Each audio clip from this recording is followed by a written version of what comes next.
சரவணன் மீனாட்சி சீரியல்ல நடிக்கும் போது தமிழகம் முழுவதும் அறியப்பட்ட ஒரு பெயர் தான் ரக்ஷிதா. இவங்களை ரக்ஷிதாங்கிறத விட மீனாட்சி அப்படின்னு நிறைய பேருக்கு தெரியும். அதற்கு பிறகு பாத்தீங்கன்னா இவங்களை வந்து பிக் பாஸ்ல வந்தாங்க. அப்பதான் ரக்ஷிதானா இப்படிதான் இருப்பாங்களோ, ஏன்னா சரவணன் மீனாட்சிலாம் நல்ல கலகலப்பா சிரிச்சுக்கிட்டு ஜாலியா இருப்பாங்க. பிக் பாஸ் வீட்டுக்குள்ள ரொம்ப அப்படியே ஒரு தனிமை விரும்பி மாதிரி இருந்துகிட்டு இருந்தாங்க.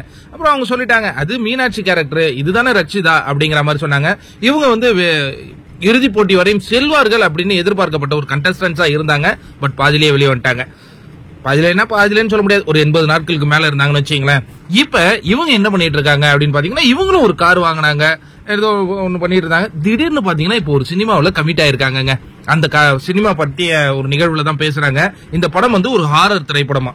இந்த கதையை கேட்கும் போதே அவங்களுக்கு இந்த படம் வந்து வெற்றி பெறும் அப்படின்னு ஒரு நம்பிக்கை ஏற்பட்டதாக அந்த படத்தினுடைய விழாவில் பேசுறாங்க. ஒரு நம்பிக்கையா இருக்காங்க. ஏன்னா பிக் பாஸ் போறவங்க எல்லாருக்குமே திரைத்துறையில நாம ஒரு மிகப்பெரிய ஆளா மாறணுங்கிறது அவங்களுடைய எண்ணங்களா இருந்தது. அதை ரக்ஷிதா செய்து முடிப்பாரா? பொறுத்திருந்து பார்ப்போம். ரக்ஷிதா மகாலட்சுமியை பொறுத்த வரைக்கும் அவங்களுடைய திருமண வாழ்க்கையில அவங்களுக்கு ஒரு பிரச்சனை, அதை மறைக்கிறதுக்காக இப்ப பேய் படத்தில் நடிக்கிறாங்க.